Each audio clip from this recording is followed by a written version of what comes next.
Good morning, good afternoon, and good evening, ladies and gentlemen. That is fun that the Twitch chat has decided that it wanted to go all the way across the stream. That's a new one. Didn't see that coming, so let me try and fix. Why are you doing that? What are you doing? You are being weird. We are going to fix that. Let's see. Properties. You don't want the width that wide. Let's do 400. That is not wide enough. Let's do 600. There we go. That should work. That should do it. That should be fixed. All right, so we'll leave it there. But good morning, good afternoon, and good evening, ladies and gentlemen. Welcome back to SATAL 2020. I'm your host, Moltar, and today features another Gold League matchup. Diamond League's been in a bit of delay. They're going to be starting their matches back up August 1st, getting things back and rolling. So we got more Gold League coming. There's more teams in Gold League, so we got more matches than Diamond League, but we had to reschedule some stuff in Diamond League due to a team leaving, and just had to fix some stuff. So anyway, another Gold League match. Number 15 taking on Dragon Squadron. I think I've got number 15's liveries working. Yeah, we're just gonna have to see if that works. I think they're gonna work. I dropped them into save games. Number 15 sent them to me, so hopefully they just work. But we'll have to see if it does work. But I'm running solo today. No Billy Wah Merlin. He's helping his mama out, doing some stuff, so you guys just get my face. And Xander was asking, are you going to see me shave my face? No, I get lazy. I just let it grow until I get irritated enough that I take hair clippers to it and shave it off. Captain Cleveland asks, how do the leagues work? Well, there's two leagues. There's Gold and Diamond League. Diamond League is 6v6. Gold League is 4v4. The reason for the differentiation is when we created SATAL, it felt like we wanted it so that teams that were just getting into competitive play didn't feel like they had to compete against teams that have been doing this for a few years. So that's why the two leagues exist. We also felt like not all squadrons, especially new squadrons, were going to have an easy time fielding 6 pilots. So the Gold League is 4v4 instead of 6v6. It's not necessarily skill differentiated. It's more of a like how long you've played in DCS, competitive PvP differentiated. And typically once you get into Diamond League, you're not allowed to go back down into Gold League. There were some exceptions to that rule, but we'll have to see. And depending on how teams do in Gold League this year, they may get relegated up to Diamond League. I don't know. I don't know what's going to happen. There's very few teams in Diamond League, so we may end up combining the leagues next year. I don't know what's going to happen. We're just going to have to see. But that's the difference between the two leagues. So, yeah, that's about it. That's about all that's going on. No supercut this week. Alpha Whiskey, I'm giving him some time to get caught up. We're skipping the next, I think it's 3 matches, to try and give him some breathing room so he's not sitting here hammering and bammering, trying to get things out like an hour before. So now we're going to be able to schedule things out ahead of time. So no supercut today. So we're going to see the same fan videos, which are awesome, that we saw last week. I may throw up some other ones if I have some time, but no supercuts. So let me get things going here. Should be ready to rock and roll. Hopefully this script works. It does. Turn some volumes down. And let's jump into the game and see how these guys are going to get on. I think there's going to be a lot of NATO aircraft. I see, looking at the ramp, Dragon Squadron right now is 3 F-16s and F-18. We're going to watch them depart. So let's see how they get on. I'm going to have to change the logos as soon as we get in. But let's jump in and see how we get going. So, Dragon Squadron taking on number 15. I'm going to change these logos right quick. Does anybody in chat have anybody anticipate how this is going to go? I have no idea how this is going to go down. Number 15 looked pretty baller last week. I think it was last week that we saw them. Maybe it was a couple weeks ago that we saw them? Maybe it was longer than that. Xander, yes, TAC View is working. And shout out to Xander Draft for dropping the gifted sub to Battle Axes Kinner. Thank you very much. Thank you for the support. Again, anybody that sends any funds or type anything to the channel, that gets sent directly into the war chest to make the stream better. We had a huge blowout last week as far as generosity to the stream, and that's just going to hopefully, you know, make it so that we can get more cameras and stuff like that coming in the future. So that's what we're waiting on. We are sitting and hanging out with, who are we hanging out with? We've got, where's my cursor? There's my cursor. Who we got? I think Praetor sitting there right in front of us in an F-16. And then on the other camera, if we switch over, we have Aggressor and Wiki sitting in the front with F-16. So again, Dragon Squadron's rocking 3 F-16s and an F-18. They should be departing in the next few minutes, but not I think they depart at 29, so we got a few minutes to wait before they take off. Let's take a look and see what everybody's got going as far as tanks. So if we drop down here for Predator, Predator's rocking 3 tanks. What does Marty have? Marty has a single tank. That's a little concerning. Is fuel going to be a problem for him? And then the 2 F-16s in the front with Aggressor and Wiki both have 3 tanks. So fuel may be an issue. And I guess I didn't change the camera so you guys could see it. Mongoose says Moltar going to get himself one of those fancy massage chairs. I got one of the jet seats, if that qualifies as a massage chair. It does really well. If you guys don't have a jet seat and want to take immersion to the next level, jet seat, jet seat, jet seat. Andre's jet seat is, you feel like you're flying naked when you don't have it on. It's well worth it. So I do have one of those, and it uses massage chair motors in order to work. So there's that. Does that qualify as a massage chair? But no massage chair. It would go into hardware and software and things to make my streaming PC and stuff better. Maybe a new monitor so that I can output things to different like quad views so that I can separate things maybe. I don't know. We'll have to see. But that's where all the funds go. To try and bring you guys bigger and badder stuff like live TAC view and multiple cameras and dual view and stuff like that. That's where all this is going. Covered with sheep fur. Well, I have 3 Siberian Huskies, so it can be covered in Siberian Husky fur. Who did I miss? Welcome to Janelos. He says he's Zero from Harpia, so welcome. Says he's looking forward to this match. I am too. I think this is going to be a good one. I'm going to assume that we've got at least one F-14 coming from the number 15 side. Fox, a lot of things that come out of my mouth sound wrong. So you're just going to have to get with it and understand that I'm a little ill in the head.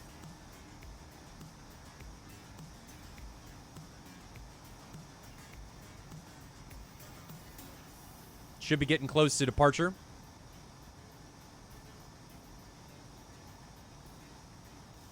You guys are talking about really dark and stuff. I don't know what you're talking about. I'm getting a little concerned for your guys' well-being.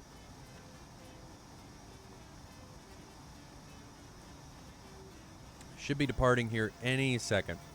Do we think, for those of you that have been around for when number 15 flew last time, do we think the F-14 for number 15 is going to be as dominant?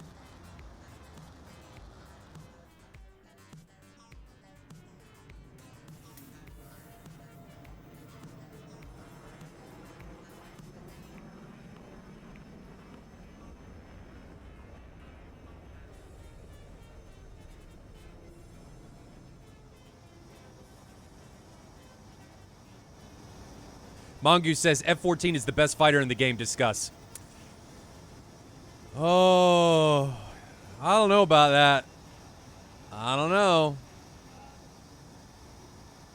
As long as he doesn't quad launch his Mark 60s, yeah. And I don't know what weapon restriction they're taking for this matchup. If it's B, they're relegated to the Mark 47, so they won't even have Mark 60s. Come on now. Me and my 7-knot forward-moving camera.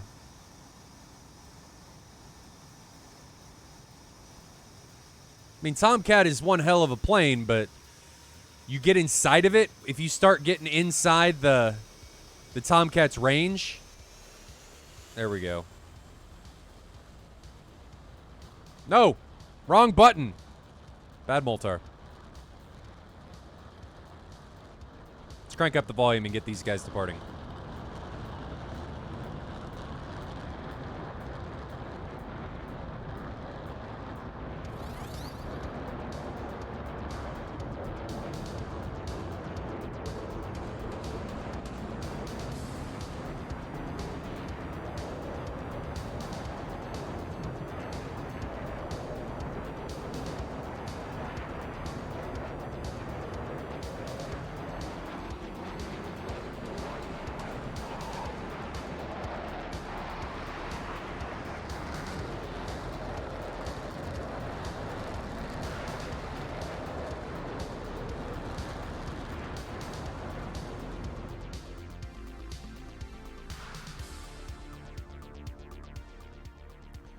I did feel like I was flying there for a little bit.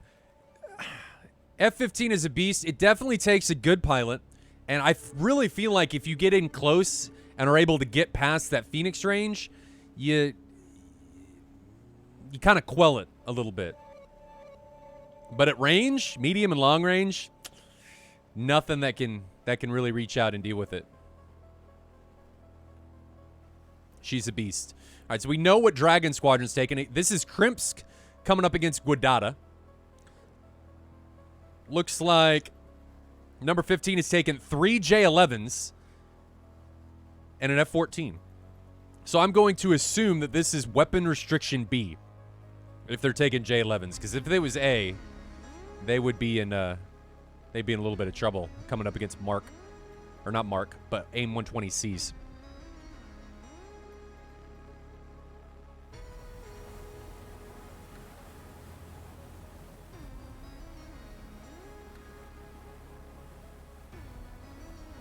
What about, are the AWACS manned by people or NPCs? They're AI. We did a couple years ago use LOT ATC, but we felt like it just became LOT ATC telling the planes where to go. And yes, that may be closer to what real combat's like, but we wanted the wanted everything to be more of a focus on pilot skill instead of having the GCI dictate everything that was going on. Yeah, vertical traveling. I don't know what happened to the skins. I don't know why they didn't work. I dropped them in. So they're in liveries. I know they're in liveries because I copied them.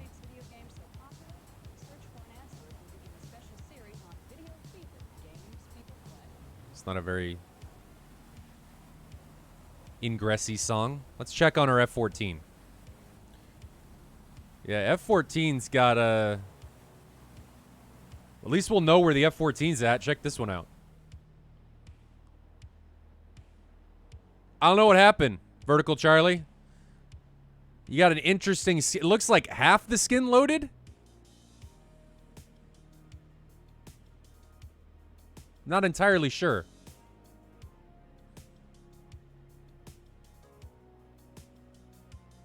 Looks like your emblem, right?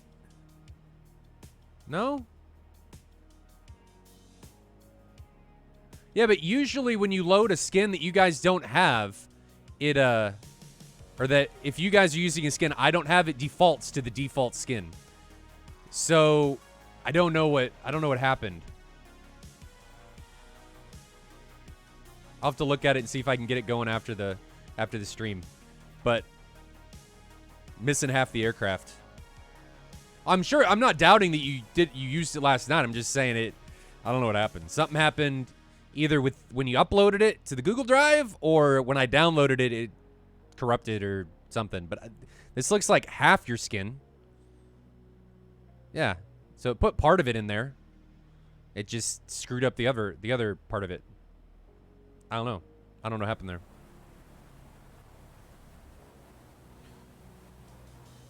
Distance between the two teams is 75 nautical miles still. Shout out to Live TACV. If you guys haven't checked that out, make sure you check it out. I'm going to post Nightbot's or I'm actually just going to do this. I think that's the command. Yeah. So if you guys have live TACView or TACView Advanced license, make sure you connect, because there is a live TACView running, so you guys can dictate, kind of change your own camera angles inside TACView. It's pretty cool. So that's running. You guys are going to be at the same timestamp that I'm at in stream. So if you guys want to be able to follow along or do your own piloting or look at everything that's going on from a different angle than what we're showcasing on stream, be sure to check that out.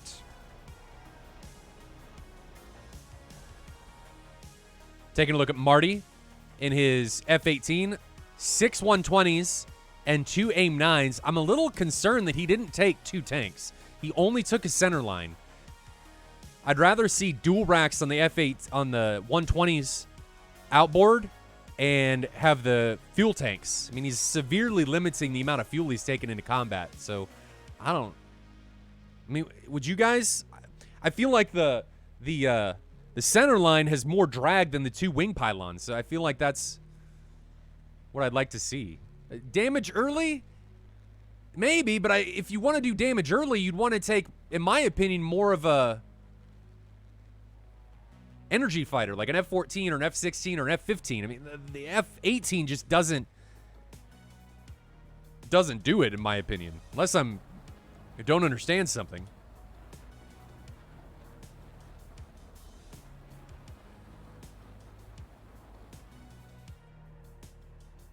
Big and solid sort.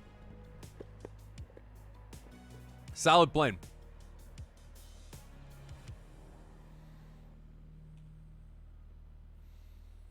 Number 15 riding along with Cougar, followed by Raven, currently sitting at 36,000 feet, 320 knots indicated.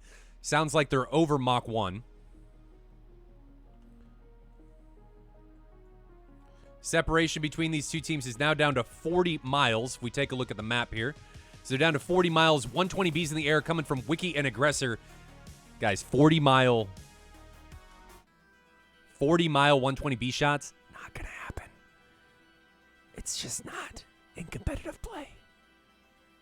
It's not. It's not going to work. And your other problem with the F-16 launching them, like Xander just pointed out, raw one.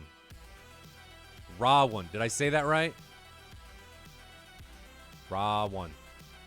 Okay, I'll try and remember that, but I will screw it up, no doubt. Let's take a look and see if they're going to react to these 120s as they come in, assuming they haven't gotten the pit bull warning yet. No pit bull warning, no pit bull warning. There's the warnings. They're now defending. They both defend down. Let's grab one of these missiles. Left view. We can see the missile barely missing. Man, oh man. So that they waited until the last second, and that missile got darn close to its intended target. I mean, within 50 meters of Rowan and Cougar's aircraft. That was butt pucker factor right there.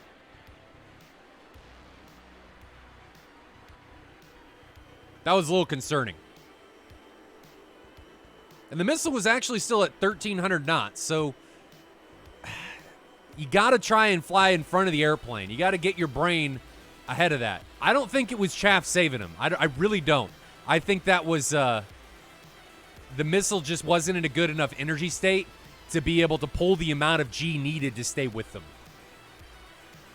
Oh, no doubt the 120B is a lot better than it used to be, but I think a big reason for those getting so close was the simple fact that Rowan and Cougar were not thinking ahead of their airplane and defending or taking action earlier than the pit bull warning would indicate. I mean, they're at 40,000 feet, so if they wait too long, they're putting themselves at risk. So when you're getting about 40 to 30 miles, you really need to be cranking and diving regardless if you're getting a missile warning or not. You got to be thinking ahead. Another 120 coming from Wiki's aircraft. Let's jump and see what's going on with him. So there goes the 120 up to the right. I'm really not a fan of all of these long 120 shots. It's really concerning. Wiki's already down to four missiles, and he's all AIM-9s. 4 AIM-9s. Really? What's up with that?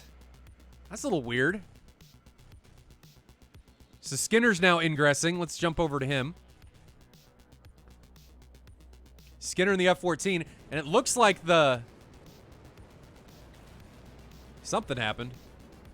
The skin changed. But there goes a Mark 47.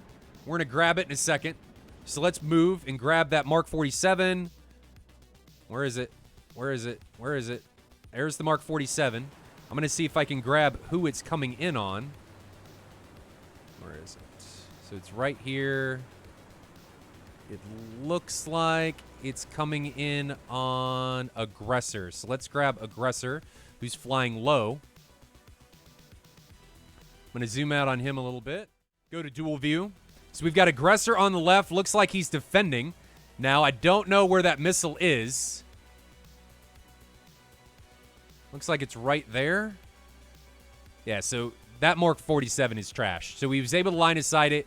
It's trying. So if we jump back and look at Aggressor's point of view, you can see it barely, that red dot right over top of his canopy. That's the missile.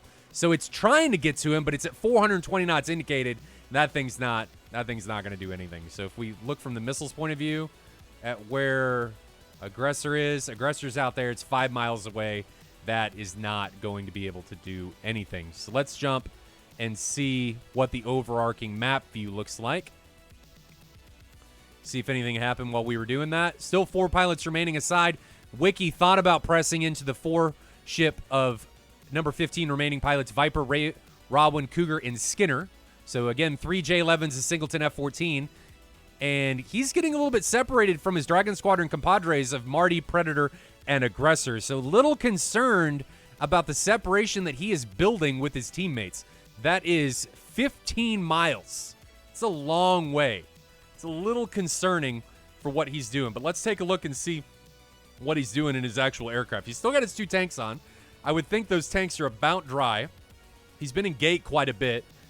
He's really weeds level. So he's hiding in the treetops. Maybe he's trying to get a flank. Maybe. I mean, map would indicate that that looks like what he's trying to do. So he is 18 miles away from Viper and Skinner. Viper and Skinner are sitting at 15 and 32,000 feet. So it looks like he's just trying to take the line of sight game, but they do have AWACS. So my guess is that they're going to see him. Viper launches another Mark 60. Let's grab it. So here's the Mark 60 launched by Viper. I'm going to move over and see if we can see who that's coming in on. Looks like it's coming in on Predator, and Predator's in a world of trouble as that thing's coming in. Predator is high. I'm worried for Predator. He's getting the missile warning now. I don't think he gets away from this. Here comes the missile. 1 mile, half mile, and didn't hit him. I thought he was in a world of trouble, but vertical notch for the win. Well done by Predator. So he almost got caught with his pants down on that one, and that was really concerning for that. But vertical notch with some chaff, and he was able to get away from that. So well done by Predator, pulling his pants up at the last moment and able to get away from it.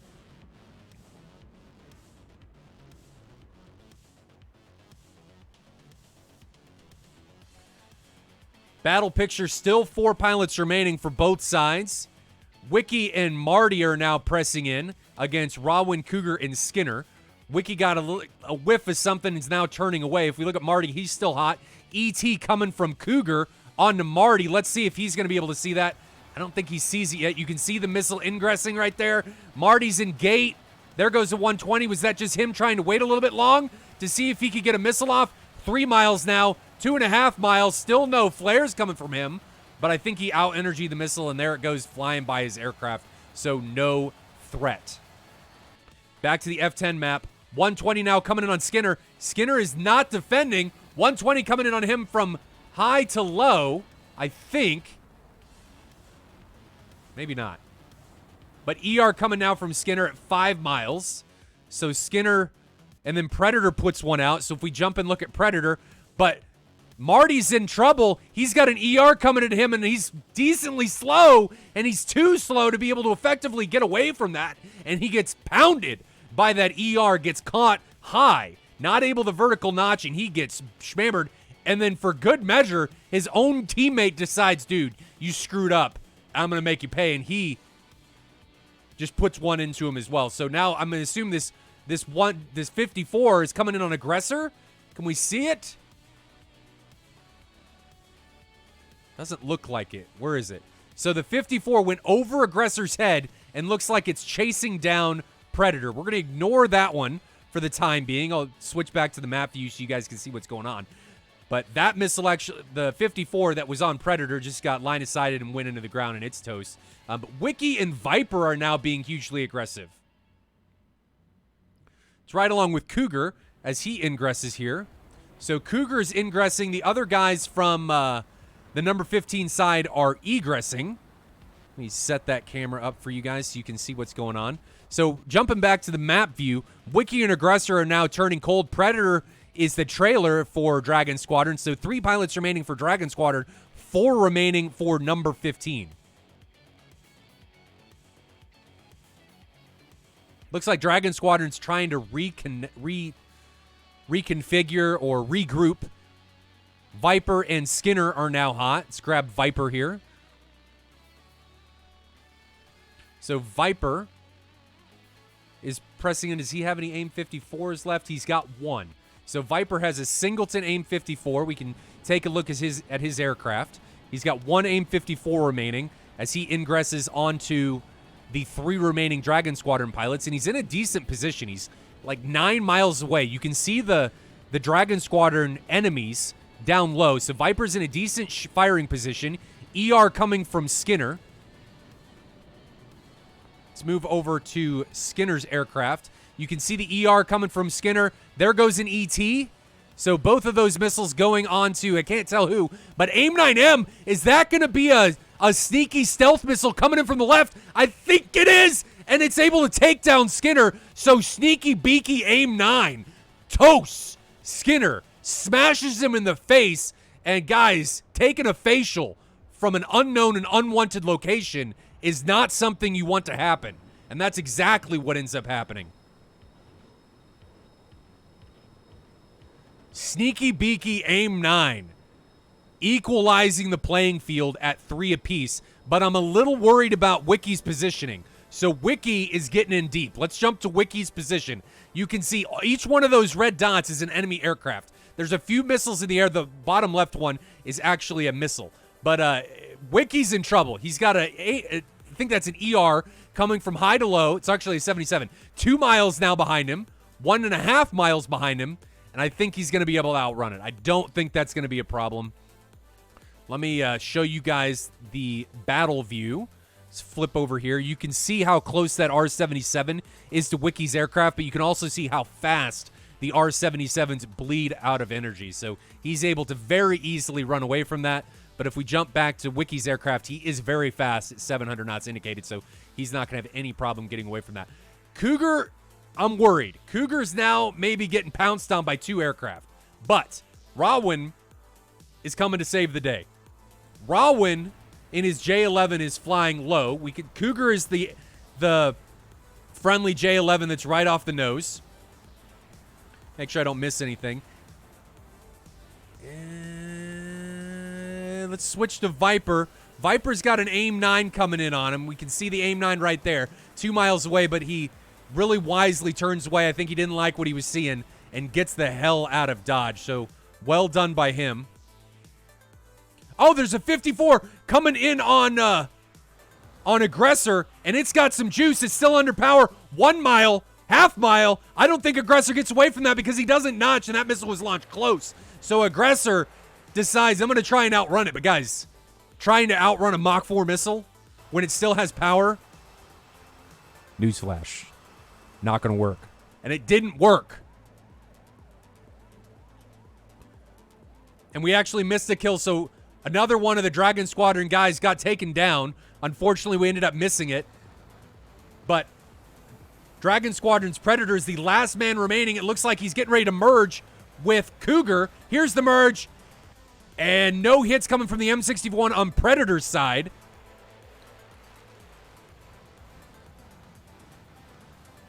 Let's go to dual view as these guys press together. And Cougar is able to put an AIM-9M, actually it was an R-73, into Predator's aircraft. And Cougar finishes the match, dispatching Predator, leaving Dragon Squadron with 3 aircraft remaining. So R-73 got a little bit better off-bore capability than that AIM-9. A little easier to see, though.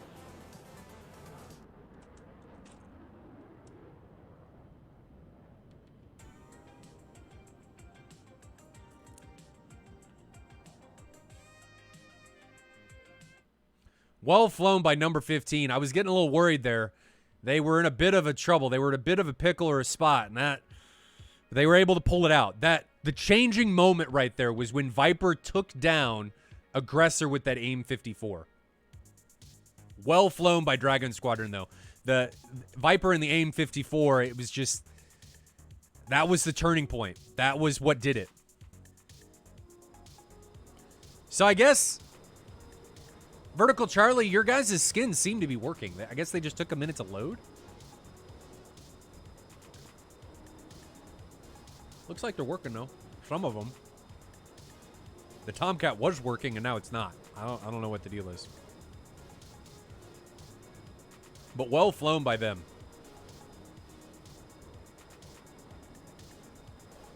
DCS things, Vertical Charlie. DCS things.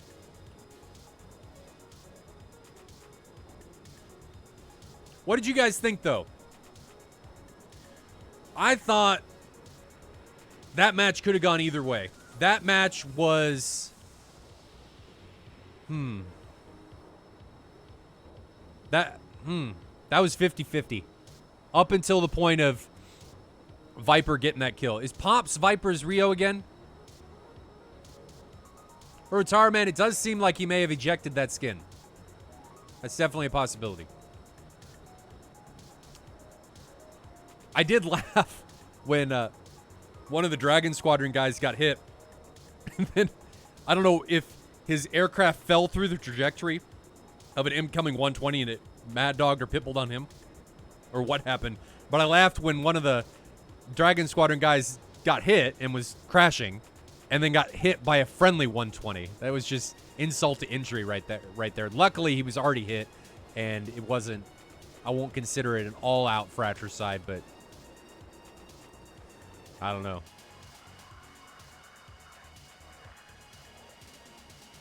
You had internet issues. Okay. So it looks like the round ended early. I guess they called it and said, you guys don't need to RTB. So we're going to jump to the TAC view. We're going to go through it. Then I'm going to get round 2 set up.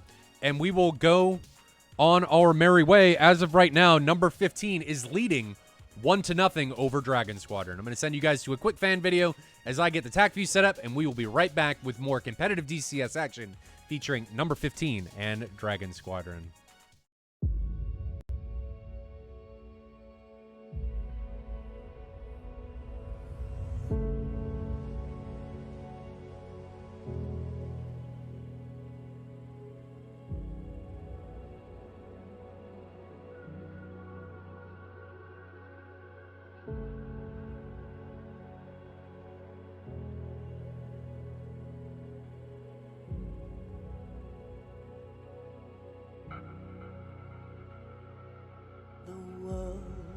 On fire and no one could save me but you.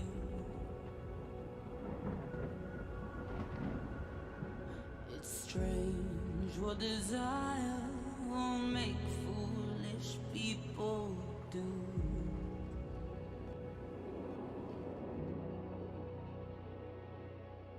I never dreamed that I'd meet somebody like you, and I never dreamed that I'd lose somebody like you.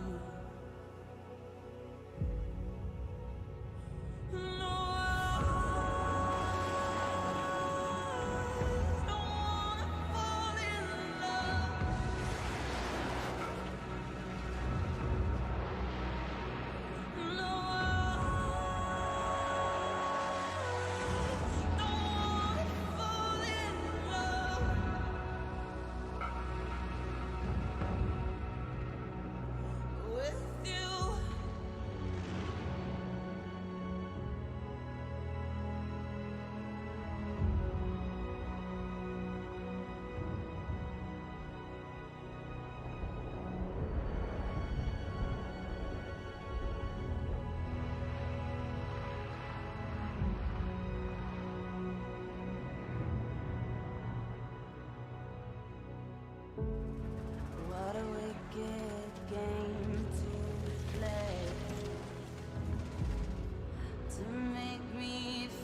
Welcome back, ladies and gentlemen. This is the TAC View debrief for round 1.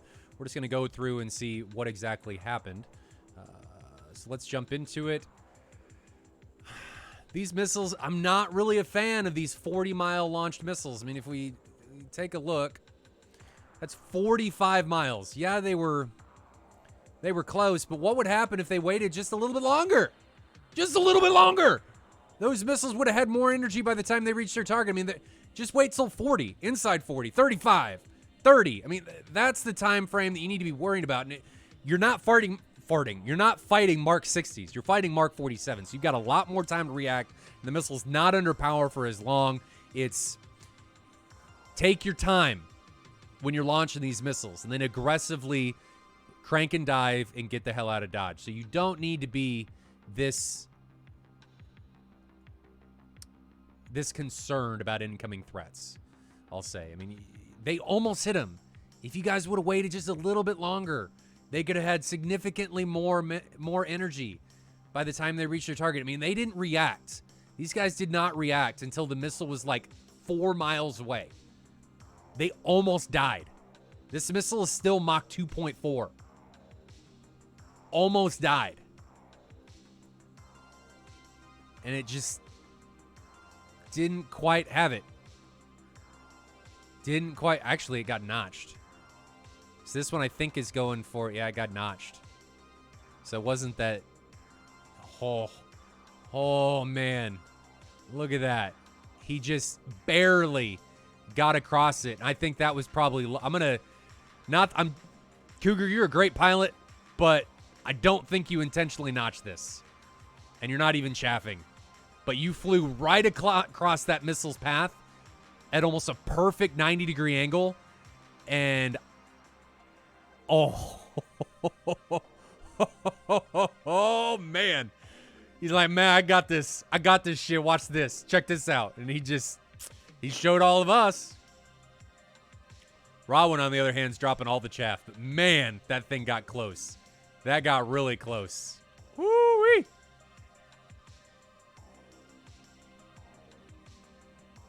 Nothing happens here for a while. Blah, blah, blah, blah. AIM 54 gets launched. How far is this?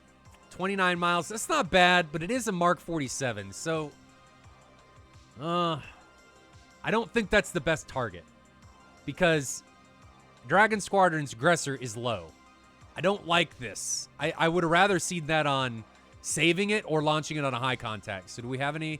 Neither of these two guys are highs. I would have, honestly, Viper would have liked to see you save that missile because he's already low. The missile's going to be forced down low and sacrifice energy anyway.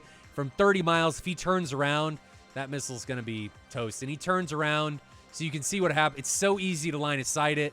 He gets down to 6,000 feet, and it's just, that's not going to go anywhere. And it does see him, but you can see it's already down to Mach 0.7. That's not going to. Oh, you couldn't see anything due to his Rio. Well, Vertical Charlie, I blame you. Nah, it happens. Viper did a great job not having a Rio. So that means he was launching in the pilot modes. Is that what he was doing? He was getting the pilot locks and launching out of those? So nothing happens for a while. Pettis, he had a human Rio, but supposedly he had connection issues.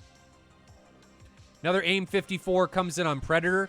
This is the one where Predator vertical notched it. So if we get in here and we look from the missile's point of view. So this is the missile's point of view.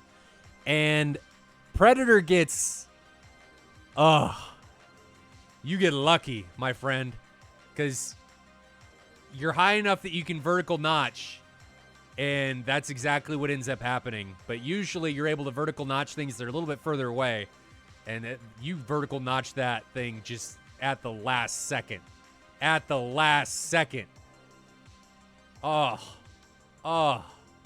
man, he's within a mile. Within a mile. That was a butt pucker moment, as I said on the stream. That was rough. Still nothing's happened. 4 pilots remaining for both sides. These shots are just, I don't know. Marty, patience. Padawan, patience. 15 miles against somebody that's 20,000 feet. Just wait. Just wait. Just wait. Right? When you're talking to a girl, you don't want to come across as, or when a girl's talking to a boy, you don't want to cross as like you're emotionally unstable and wanting to call him immediately or talk. You got to play the game like cool cat, right? Just chill. And that's the same thing here. You just got to chill. Bring him in close, get Cougar in close, then you pounce. You jump all over him. Okay, maybe don't do that. That's bad relationship advice. Don't do that. That could maybe get you in trouble. She may call the police. Don't do that. But yeah, okay, forget I said that. Anyway, ET comes against Marty. And what happened there?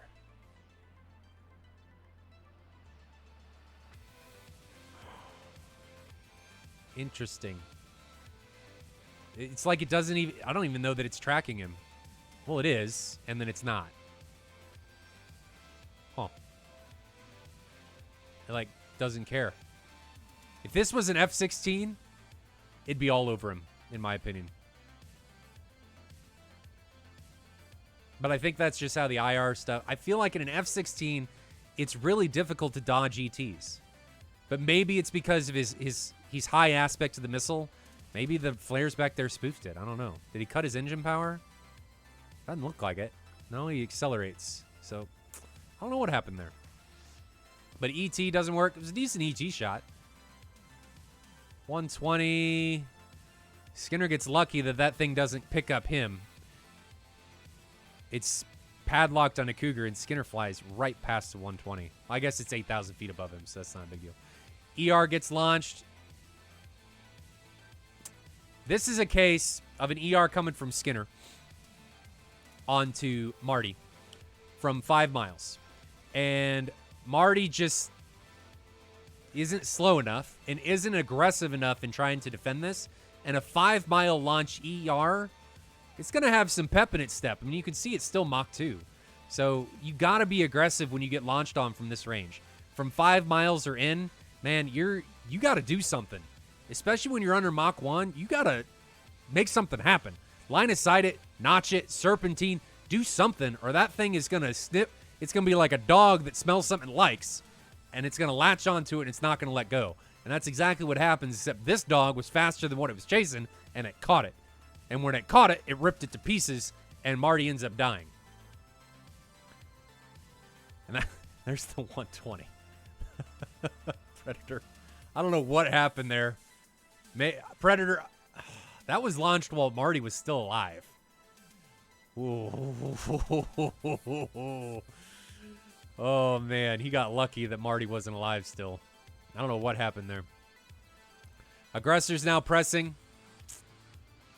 Aim 54. Aggressor gets really lucky that aim 54 is not on him. Because if this was on Aggressor, Aggressor would be dead. Yes, Aggressor is low, but this distance is so close that Aggressor's just going to be toast unless he notches it or line of sights it. Missile's going to have a grandiose amount of energy by the time it reaches its target. But unfortunately, it goes after Predator and actually doesn't track anybody. So I'm going to assume that he had somebody then drop lock and that missile just didn't know where it was going. So Aggressor gets a bit lucky. Still 4 pilots remaining for number 15. 3 pilots for the Dragon Squadron side. I think this is the AIM 9 kill. Somewhere. There it is.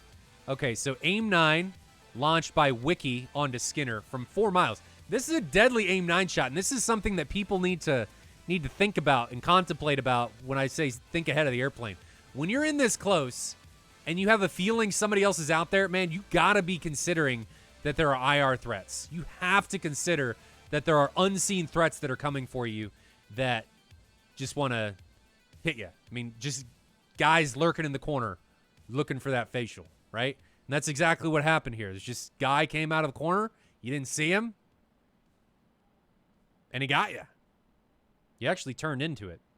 So good shot by Wiki. Little bit off aspect so that Skinner doesn't know he's there. 20,000, or I guess he's low, 2,000 feet to 6,000 feet. So not bad. He's going to be against the blue sky.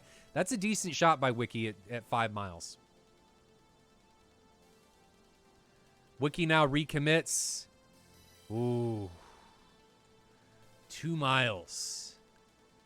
See, this is weapons management. Wiki gets in trouble. Could have very easily had another kill. Very easily had another kill. But Wiki was carrying, if I remember correctly, 4 AIM-9s after the very beginning of the match. He could have very easily had another kill had he had a 120. So I don't know if it was by his decision or by a mistake. But in all honesty, guys, with the changes that have been done to the 120 is really good, even in close. So this, if he would have had a 120, Viper would be dead. And you can see this AIM-9 almost gets him. Almost gets him. But if this was a 120, he'd be dead. Almost without question. And Rawin would be in trouble too. Cougar could be in trouble. I mean, all these guys could be in trouble because they're within 2 miles. Well, 4 miles. But that's a deadly shot for a 120 inside 4 miles. But I digress. Wiki runs away. Is able to get away from it. Another AIM-9. Are you guys just all... Are these guys all... I don't know what's going on here. I mean, are you guys all carrying AIM-9s? I feel like you're just launching AIM-9s because you don't have anything left. Like anything better left. How far is this? It's launched on aggressor. Oh, that... See this? God, if that was a 120, Viper could be dead. He could so be dead. Because aggressor's fast. He's Mach 1.2 roundabouts. Inside 8 miles. You know, if Viper doesn't line of sight this, he could be... He's in trouble. He's in trouble. I mean, he could run away from it, but he's in a lot more trouble than this AIM-9 is going to give him. And aggressor, with an AIM-54 launched from that close, you know it's an AIM-54 because it's going to show up as a U on your RWR. You've got to line of sight it. Or you have to notch it. Running away from a missile, an AIM-54 that's this close, you can see this thing is still accelerating. It's still accelerating when it's 1 mile away. Still accelerating. Still accelerating. So right here is when it starts to decelerate. So it's just off power at 1 mile behind him, Mach 2.7. You're not going to outrun a Phoenix when you're that close. It is not going to happen. So, boop. He gets duded and taken down. So now it's 2 pilots remaining for Dragon Squadron and 3 for number 15. And this, I think, is the kill we miss. Wiki getting taken down by Cougar. This is unfortunate. This, I think, is a lack of situational awareness. You've got to expect that things are going to happen in closer. You've got not happening closer, but you've got to expect that there's people here. I don't know if this is a lack of data link picture or what, but I think you just... Oh, he probably got tunnel vision on Viper and then got nails coming from Cougar. But turns the wrong way. Guys, when you're this close and you don't have eyes on your target and you're getting nails from somebody else that's within 5 miles, hell, within 10 miles, turn away from them, but do not turn into them. This is ambitious. And this is the kind of stuff that'll get you killed when you turn in and hope that you're going to be able to see him. You're going to die. So he turns into him, I'm guessing, to hope that he's going to get him. Maybe in this situation, you rip a Mad Dog 120, but Wiki's, I think, only got AIM-9s left. But he's so close, inside 3 miles. Here comes the 77.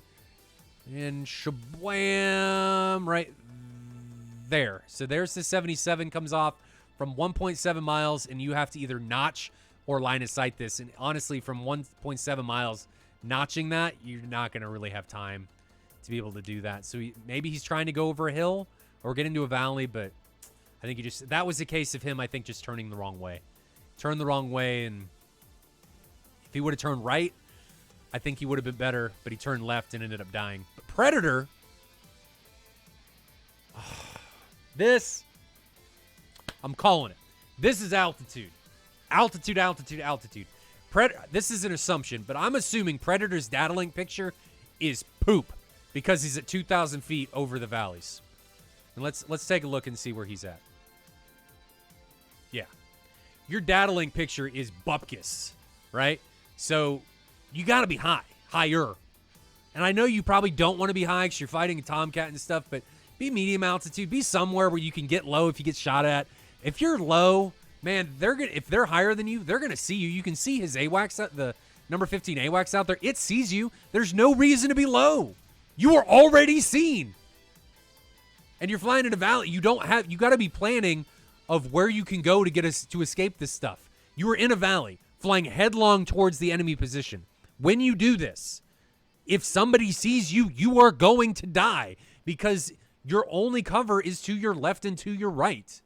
You need to be able to aggressively and quickly get to cover, and that is not what happens because he is in this valley, right? So, again, thinking ahead of the airplane, he should have been in a better position, like maybe walking just on the other side of this valley right here, to his left. If he was walking just on the other side of that, maybe with his aircraft peeking above it, where if he got seen from his right, which he maybe have an assumption if he's flying a little bit higher, dazzling picture of all of the enemies are to his right, he could just flip over, do a crank, and come down behind the valley and line of sight virtually everything and disappear. Okay? That's the type of positioning and thinking ahead of the airplane that you need to do in these situations, because in this position, he just done trucked. I mean, he's in trouble. So if we play this and back up to this view,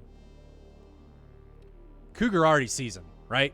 This is another case of Cougar sees you. You are already in a world of trouble.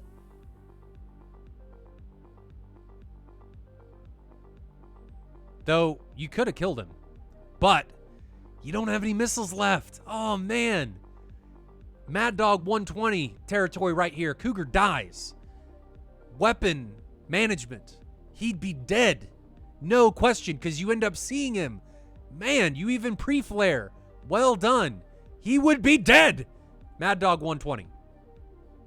Don't even bother, guys, in this situation, trying to lock him. Mad Dog, rip that shit off the rail and let it do its work. But he ends up merging, trying to put M61 rounds on him. Decent gun pass, but the J11 just, well, no. Predator does a really good turn, but I think he loses sight. No? I don't know what happened there. Oh, he doesn't have any weapons left. That's unfortunate. That's unfortunate. If he did, he'd be dead. Cougar'd be dead.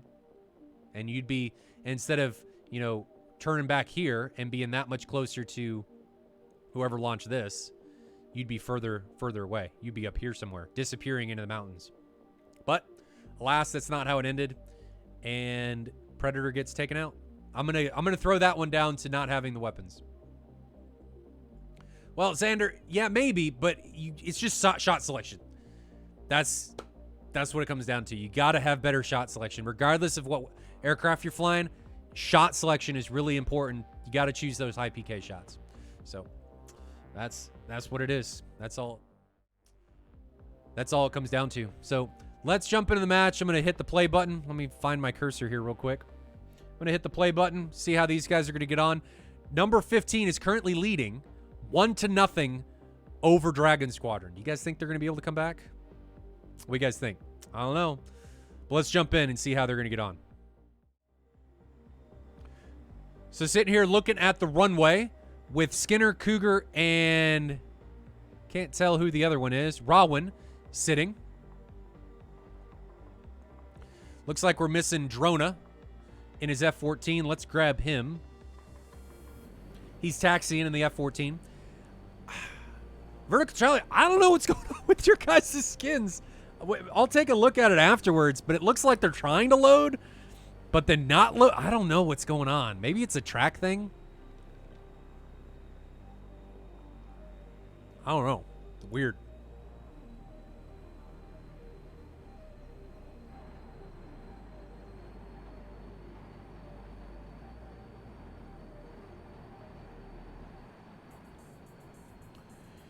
Chat, what do you think? What do you think Dragon Squadron needs to do to come back against number 15? They almost had it. They were really, that was a great fight. That was a great fight. I think it's important to just, I think their biggest thing is shot selection. Nightbot throwing out the thing about TACView live telemetry. If you guys have TACView Advanced, make sure you take a look at the live telemetry or real-time telemetry connection. Just put in that IP in that port and it'll connect you. Captain Cleveland says, don't get hit. Silver Phoenix says, don't die. Words spoken and taking to heart in the best John Madden way. Getting our John Madden on there. Looks like Drona's holding short. Drona, or Vertical Charlie and Skinner. Who is Drona's Rio in this one?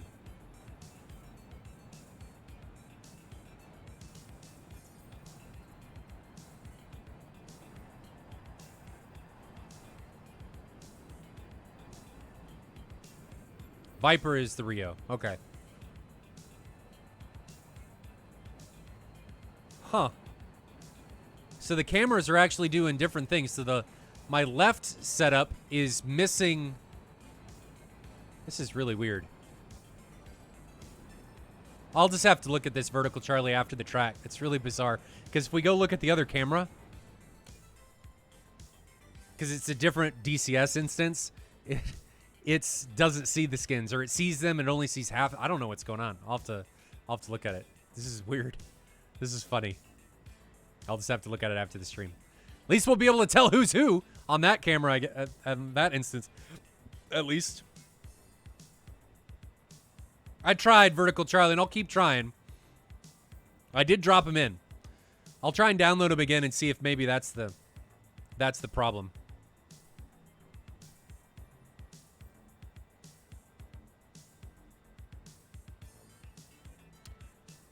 Lackle, do they do much Twiz launches? Yes, I'm assuming so. I launch virtually everything out of Twiz in the Viper.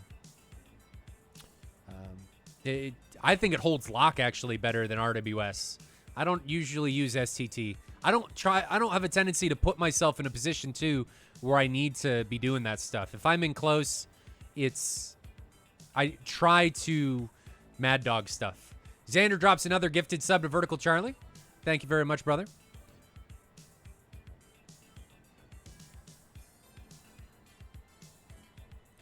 Sounds like these guys are getting, I think, ready to take off here in the next minute or so.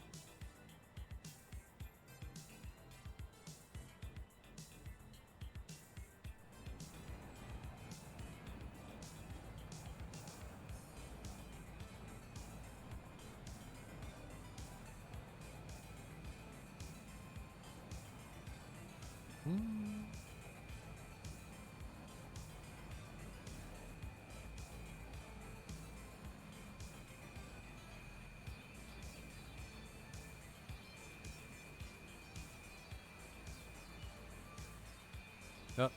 Sounds like the J11s were spooled down, so I can hear them spooling up now.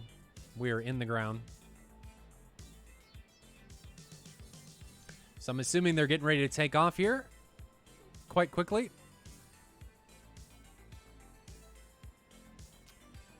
Lackle, that is correct. I think it's like 8 miles when the missile goes pitbull. So difference between pitbull and Mad Dog. Mad Dog is when you release a 120 or active missile without an intended target, and it's just going to pick up the closest thing that it sees. So pitbull is when the missile goes from aircraft-assisted guidance to active guidance using the missile seeker.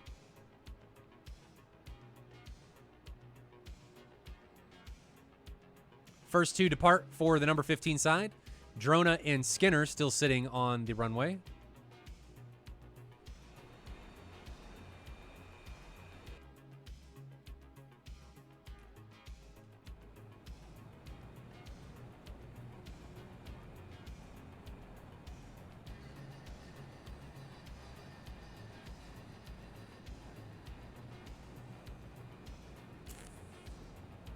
Geniolas, does it not?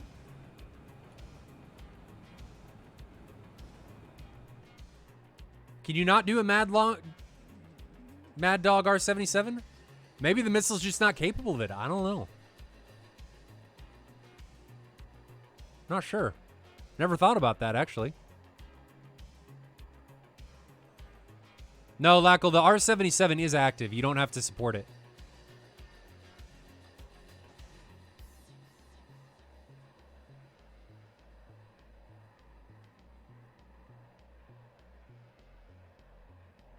I guess Skinner and Drona are just waiting to depart here.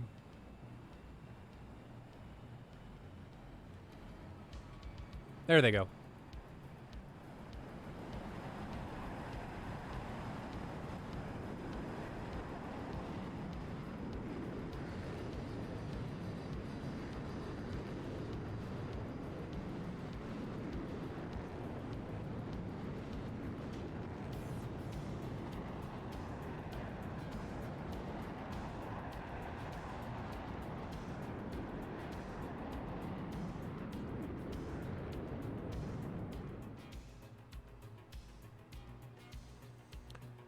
I don't know about the R-77. I haven't flown it in a long time, so I'm not entirely sure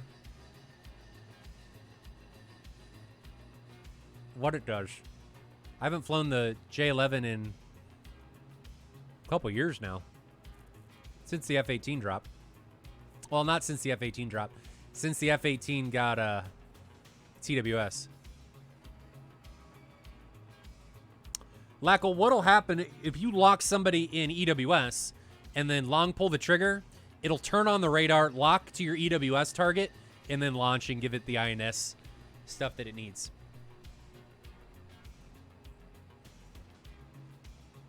Athena, score should be updated. I can give you that real quick. Number 15 is leading 1-0 over Dragon Squadron. Dragon Squadron had a pretty good first round, but number 15 was able to come out on top. Current positions look like this. Decent ways between the two teams. Both teams just departing. It's Krimsk taking on Guadada. Separation of 110 miles still.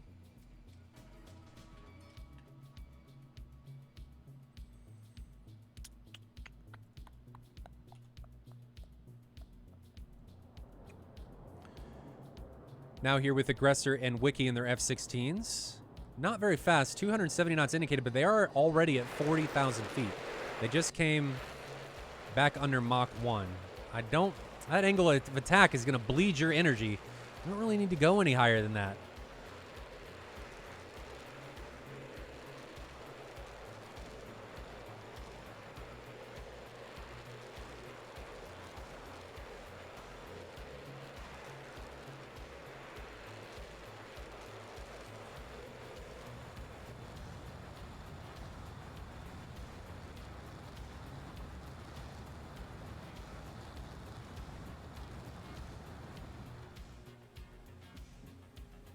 Marty in his F-18, he still only took one tank. That's so bizarre to me. Maybe there's a reason that I don't know about.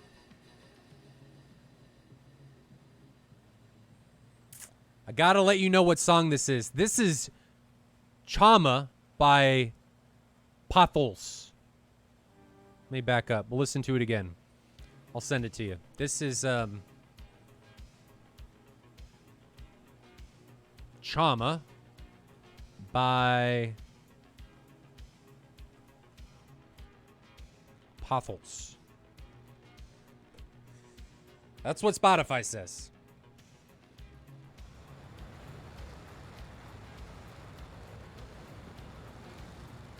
It is a solid chill beat song. I like it. I like it a lot. Whoops. There we go.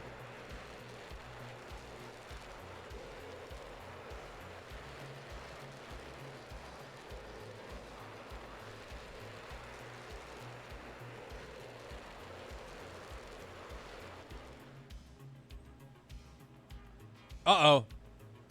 Luke West got in trouble. Nightbot got mad at him. I'm going to fix that. Nightbot, stop being a jerk.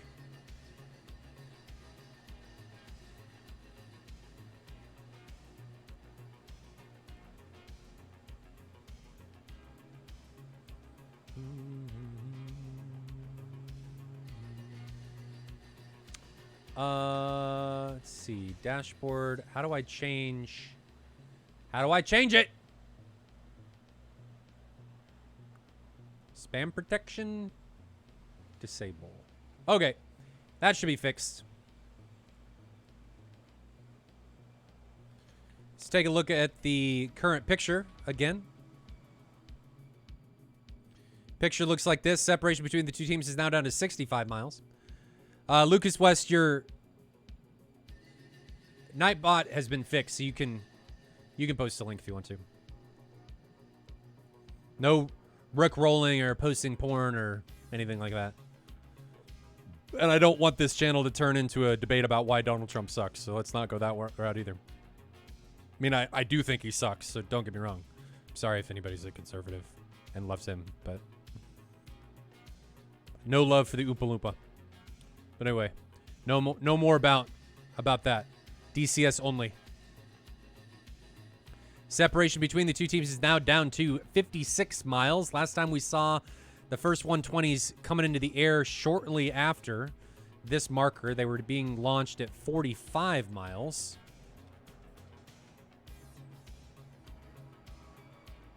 So we are going to see if we can see either of those come off from Wiki or Aggressor as we ride along with both of them.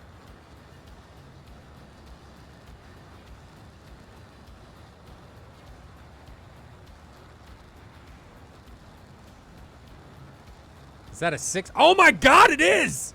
What is this?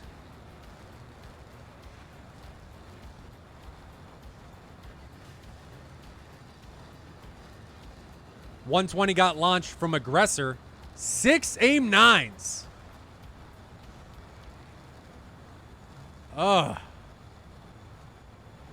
Urotara Man seems to know his way about Nightbot. I feel like Urotara Man should be a mod.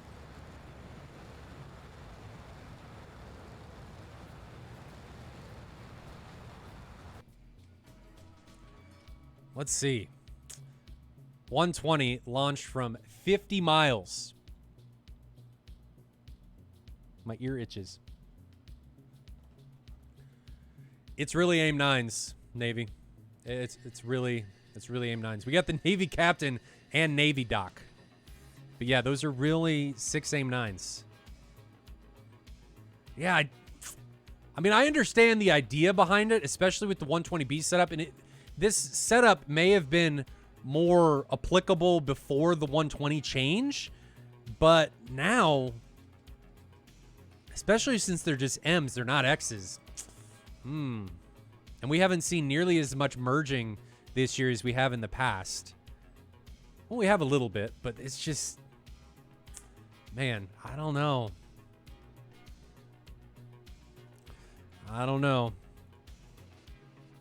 Got an end around coming from Cougar and Rawin. And their multicolored flankers. Digital camo. I'm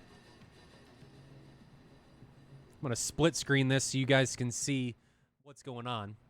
So left, we're riding along with Rawin and Cougar.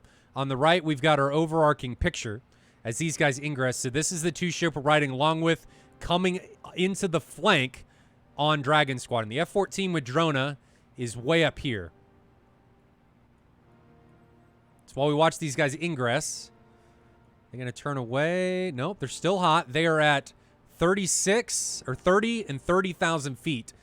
And 2 of the Dragon Squadron members are cold. 2 of them look to be turning hot, but I think these guys are coming in against Drona. Now, Rawin and Cougar are probably showing up on data link, so they should be seen, but they may not be emitting radars. There's probably no RWR indication coming on Wiki and Aggressor's RWR displays.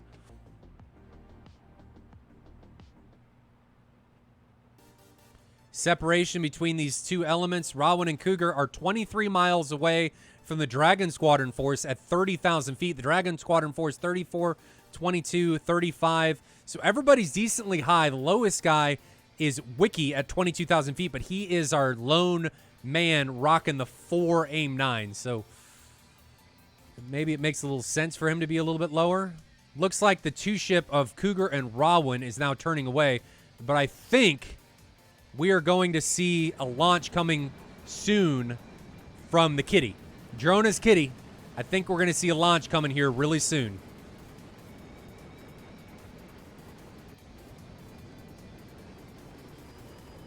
I'm anticipating an AIM-54 coming. There it goes.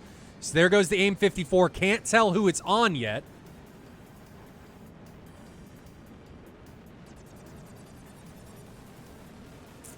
Don't know who it's on yet. Let me see if I can grab it. So we're riding along with it now.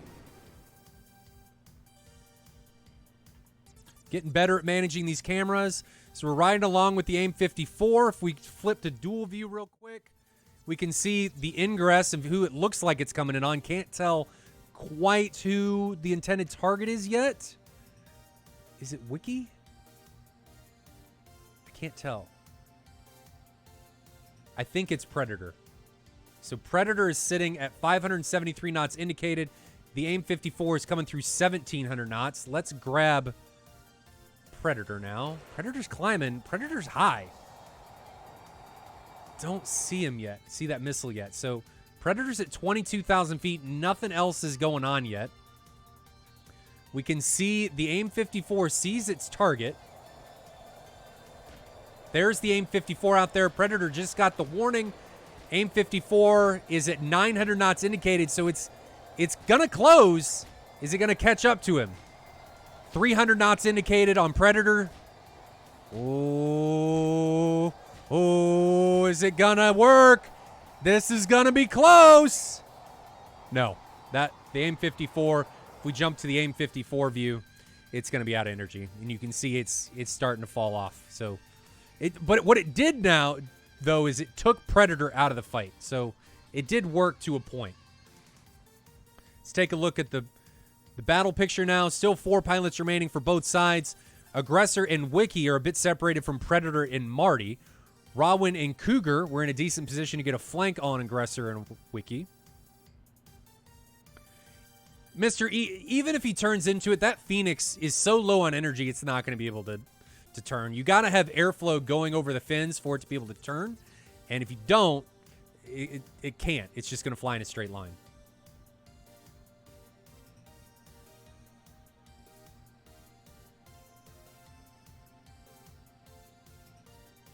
Or Tarman, you mean if it picked him back up, yeah, he'd get a new warning.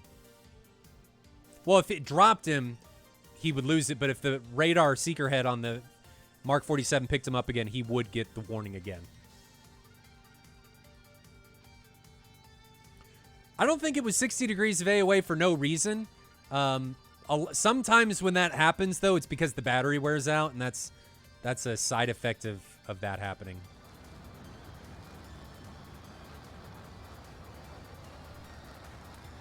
Riding along with Aggressor, who is now pressing on a 3-ship on the number 15 side. So Aggressor, let's zoom out a little bit so we can have a bit better picture. That's the closest contact. The guy you're seeing right there up to the left is a friendly 120B missile that's out of energy, just kind of floating around. Dragon Squadron's Aggressor drops his tanks and launches an AIM-9M on a cold target. I really don't like that. However, let's look at the map view. We've got Wiki and Raven, or Rawin, coming in now. Dragon Squadron's Aggressor turns away. Is he just rocking AIM-9s? What is this AIM-9 setup? What is this? I mean, maybe. I don't know what the deal is there. I don't like it. You lose all your ability to kill anybody at range, right? I really don't like that. ET coming in against Wiki. Can we see it? There's the smoke trail of that ET. It's out of power, and it is not tracking. So the ET got spoofed just by that turn. It was a little bit far away, so that missile's not tracking. No problem at all. Flip back to the map view.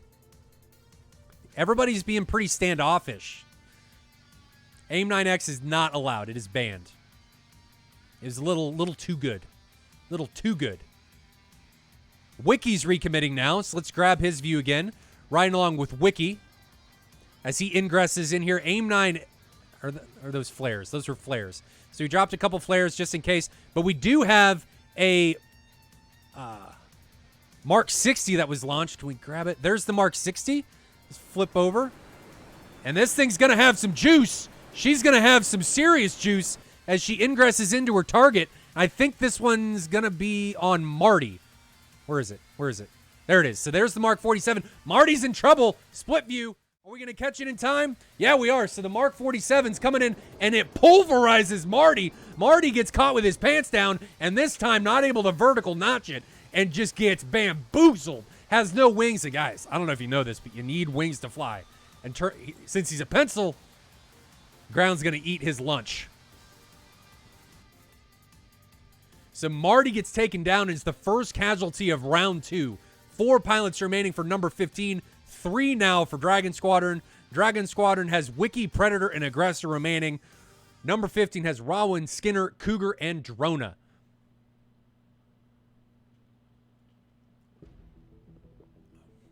Oh. Leckle says, definitely trimmable. Oh, maybe. Take a little bit of trim. Maybe growing new wings. Droner now. F-14 still has 2 Phoenixes remaining. I don't think he likes what he sees, so he's just getting the hell out of Dodge.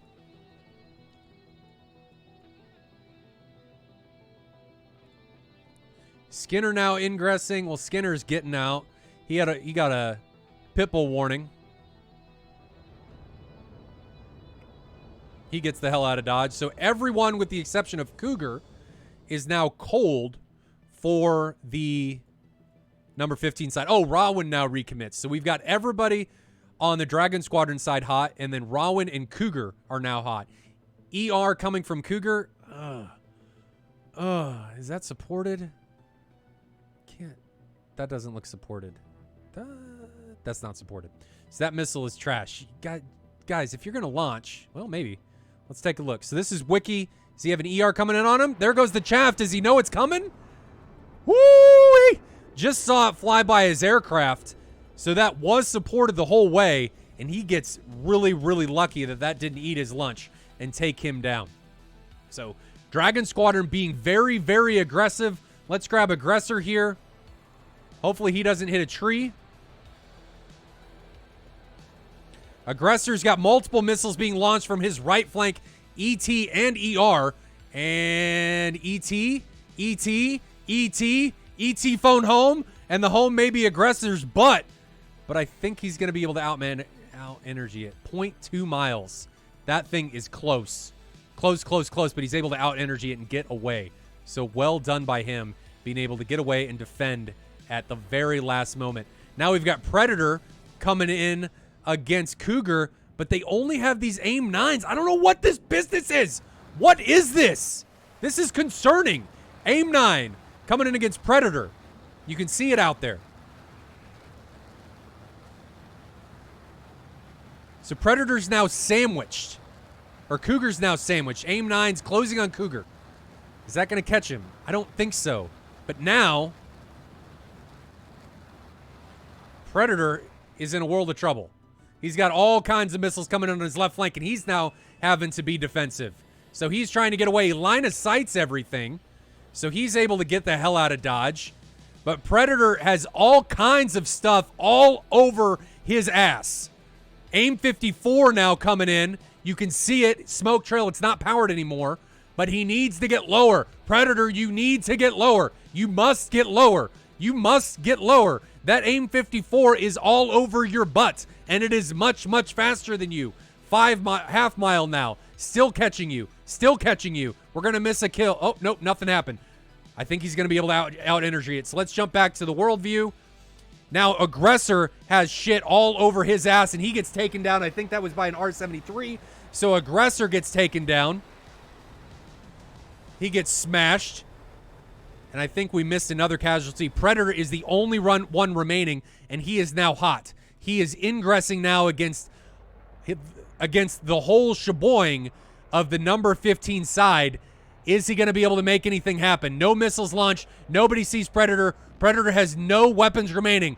Weapons management, still a thing. Still a problem for the Dragon Squadron side. Cougar is now behind Predator. R-73 doesn't see Predator yet. So everyone is now behind Predator. Nothing's launched yet.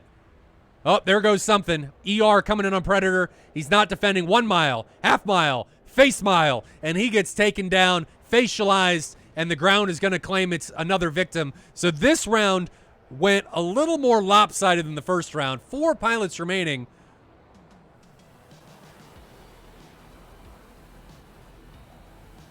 Four pilots remaining for the number 15 side. Now, you guys don't know what a face mile is? Come on now.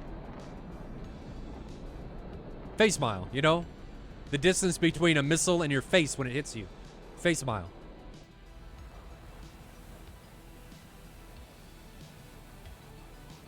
Well flown by number 15.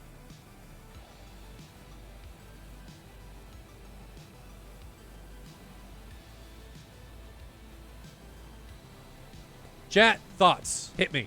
What do you guys think? What happened there?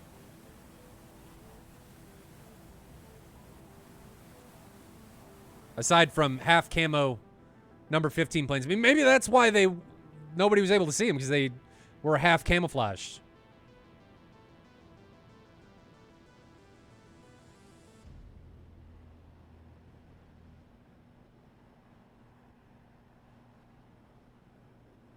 Dragon Bear, or Drunken Bear, yep. They face smiled, all of them.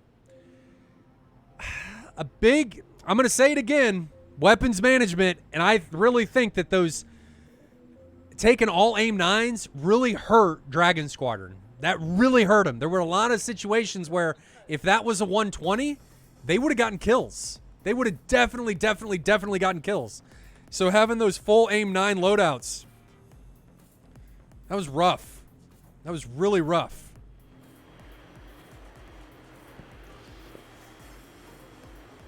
Yeah, Xander, I would too.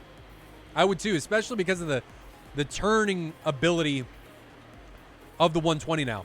Leckle asks, does the 9X have more energy? I think it has slightly more energy. I don't know. Does anybody know if it uses the same motor? I don't know. I'd be guessing. I'm not sure.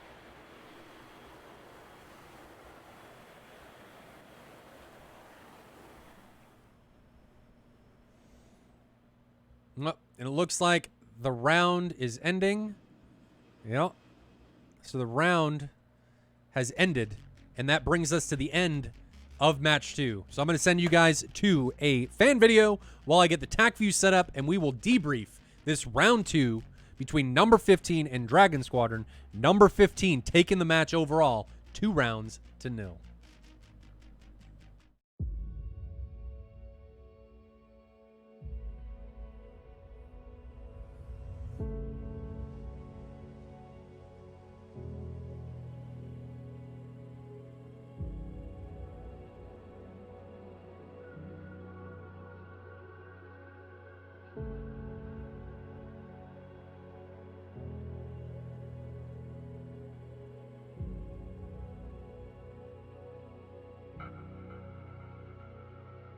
The world was on fire and no one could save me but you.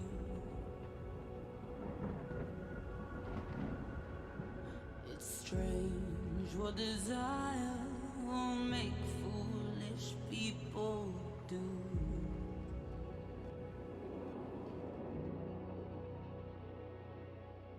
I never dreamed that I'd meet somebody like you,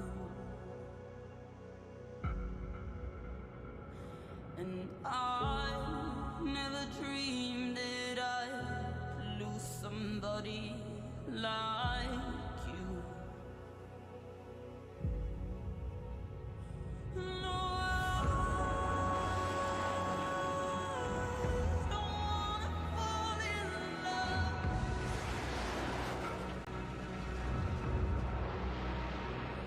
No, I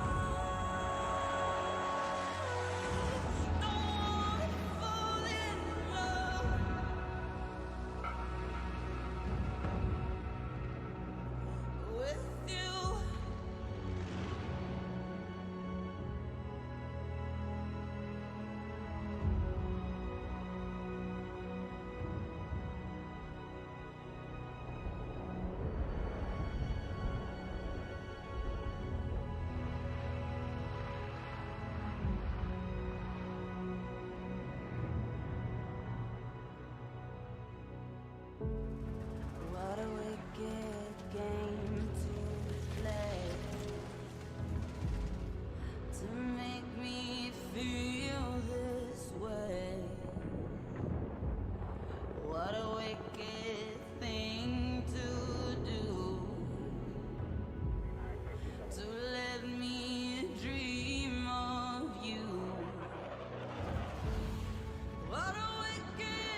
Welcome back, ladies and gentlemen. Hopefully you can tolerate my goofy ass all over the place. I like to have fun sometimes, so that's what you get.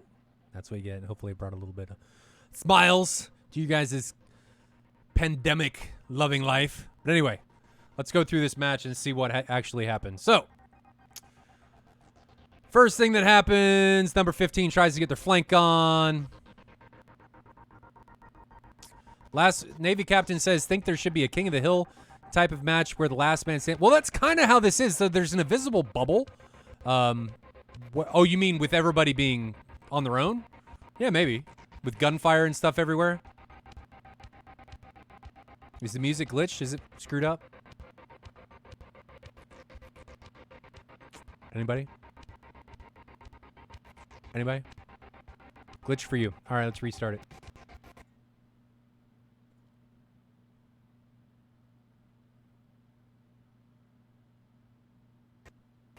There we go. Should be fixed now.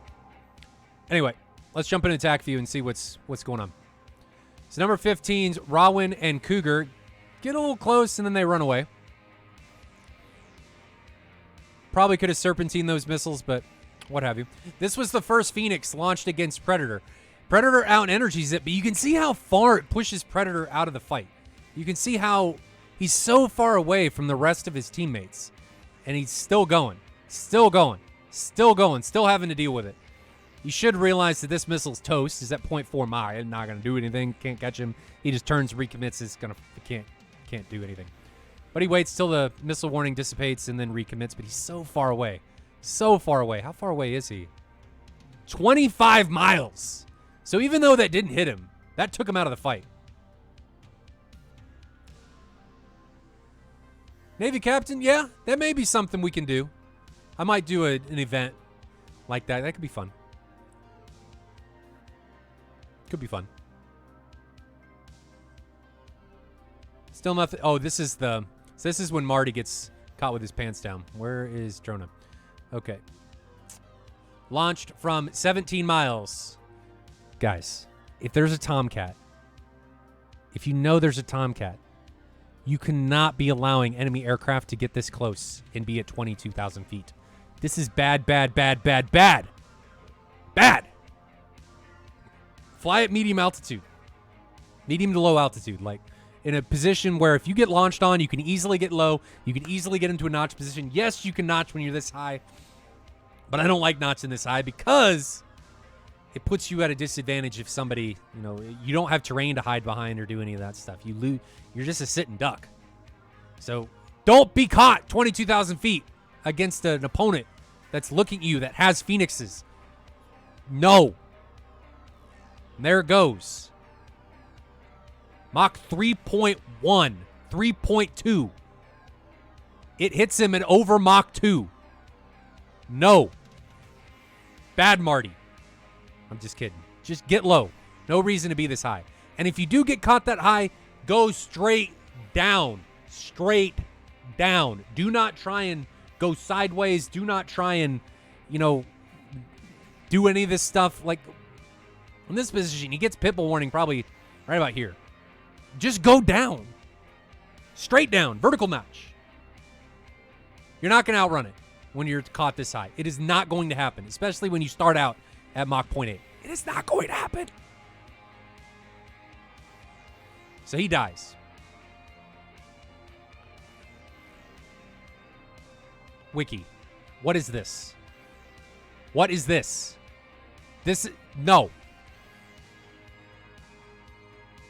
10 miles on a cold contact. No. Yes, he was hot right here. But no. You're not high enough to be able to take advantage of this shot. If you guys were both at 40,000 feet, maybe. But you're against an enemy Tomcat. That'd be a bad place to be.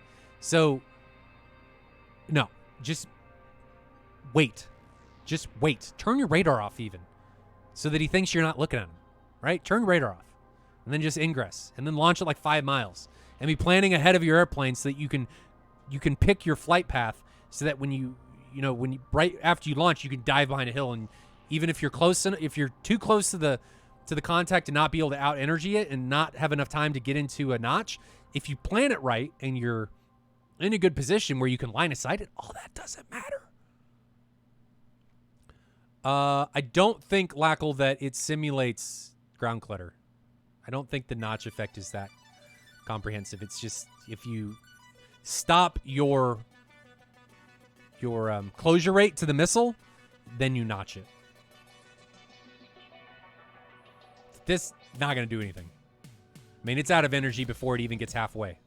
120, not going to do anything. Just, no. Predator, don't. These are wasted missiles. This is 12 miles on a cold contact. That's wasted. You're not high enough to be able to make this work. These would work only on a cold contact if you're like 3 miles, 4 miles, maybe. And that's if he doesn't serpentine or do any of that stuff. It's not going to work. They won't catch him. I mean, this thing's going to be trashed before it even makes it halfway. You can see it's already down to 0.8, and it's not even halfway to the target. So just patience. Patience, my young Padawan. Patience. These are better aim 9 shots. I like these a bit better. These are from 4 miles against a guy that's recommitting. That is better. If you can catch somebody that's just coming into the recommit, that's a better shot. But you need to remember that against a hot contact, the odds of the missile being spoofed are much greater because the engines are behind the aircraft. So odds of this getting spoofed, much greater. And even it launched at that range, that missile, because it's having to try and pull lead pursuit in these particular situations, look at all the energy it's bleeding, right? So Mach 2, turning, trying to stay ahead of him, turns again. Mach 0.6, that's a better one, but you'll see how it hits a mountain. So you gotta make sure when you're launching these that the guy's not gonna be able to line of sight it, because you're an F-16, you only got 6 missiles. Missile management, weapon management. But you're trying to get that shot, you get tunnel vision, and Cougar's like, oh look, dinner, and it's laid right out in front of me. 2 miles, R-77, shabwam, pulverized, bamboozled, right in the face. And you turned into him. Do not turn into contacts when they're that close. Just don't. Try and get behind a hill. You're gonna get eaten, and it gets taken down, and that's exactly what happens to Wiki, R-77. And Cougar realizes that I don't even need to support this. I'm just gonna get the hell out of Dodge in case he launches something at me. I would have liked to see Cougar drop a couple flares just in case, there was a aim 9 coming his way. But Wiki gets taken down. In this situation, this would have been a much better shot for a 120. Much better. Loft that shit. Aim up. Come right over the top. If he tries to line his sight, it's already above it. And it's going to come down on top of him. Hell, it might even get outside of his RWR warning. Or his RWR capture zone. Aim 9. If this was a 120. Again. 120. Deadly right here. But you only have aim 9s. And if you would have waited instead of launching right here. So radar off. Wait. Get him visually. Wait. Mad Dog. Rip. He would have died. Way more energy coming from that 120. Patience. You guys got to wait. Don't get trigger happy. Especially the F-16. You're wasting missiles. He's cold. 2 miles. Not going to catch him. He's not going to work.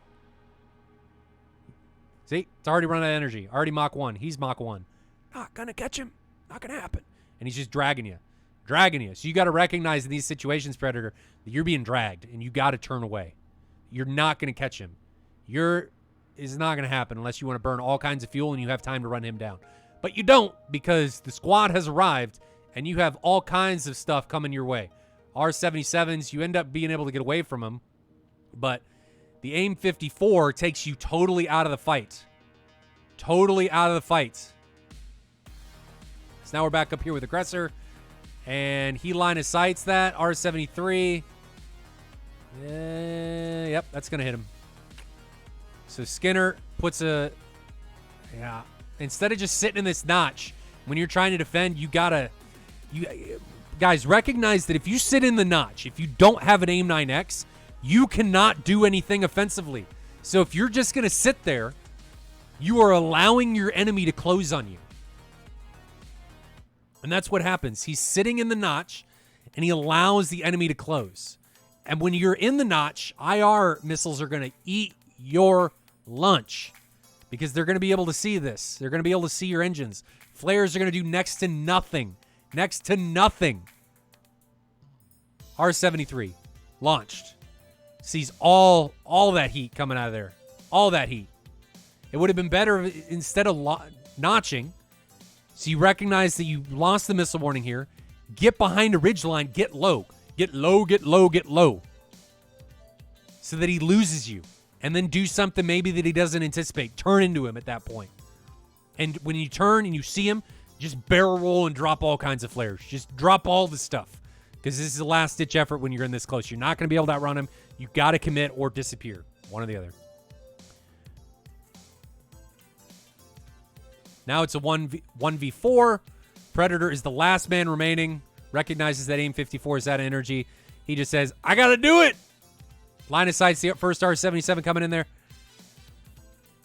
If he would have had a missile again. Oh, Predator.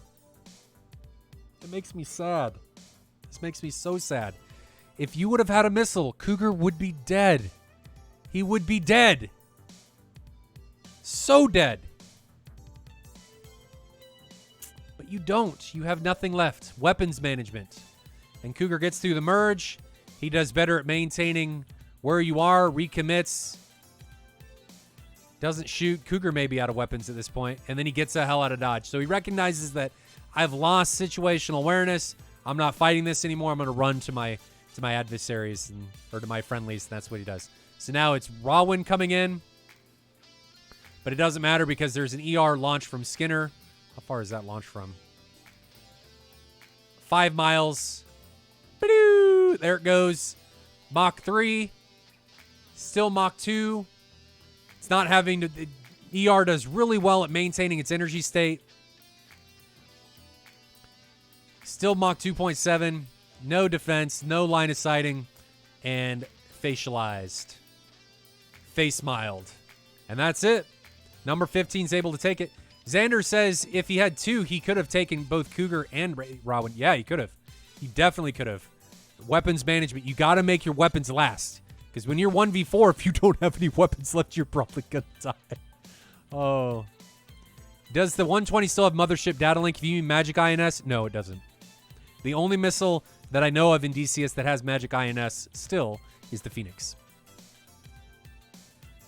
So. That's it, ladies and gentlemen. That is all she wrote. We're going to take a look and see who's flying next week, or on Thursday. Who flies Thursday? Magic INS, I think, is what you're talking about. A mothership data link. I think is what you're talking about. People just refer to it as Magic INS. I'm looking, Brand. I'm looking. Next match is going to be my squadron versus Griffin Squadron. This is going to be a good one. I have a feeling. These teams are pretty well evenly matched. So if you guys want to see a backroom brawl, I think this is one you should check out. My Squadron or MY Squadron taking on Griffin Squadron coming Thursday, 1500 Zulu. Don't miss out. That's going to be a good one. And then Saturday is going to be Joint Task Force taking on Task Force Trident. So those are the 2 remaining matches for this week. MY Squadron taking on Griffin Squadron. And then JTFF taking on Task Force Trident on Saturday, both at 1500 Zulu. If you guys are just joining us late, make sure you check out YouTube, or you can watch the VODs here on the channel for the replays. But that's all I got for today. Billy should be joining us on Thursday. He had some family stuff going on today, so he didn't join us today. Wasn't able to make things happen, but so you guys just got me. You guys just stopped me. Hopefully that was okay. Well flown by both teams, number 15 and Dragon Squadron. Congratulations to number 15 for taking this match 2-0. Well done. That's it. That's all I got. Anybody in chat have anything closing? Give you a few minutes. We do have another shirt giveaway coming Saturdays. We're going to be doing those shirt giveaways every Saturday. I don't have a mustache. I got a beard. Not really a beard yet. It's just kind of facial hair at this point.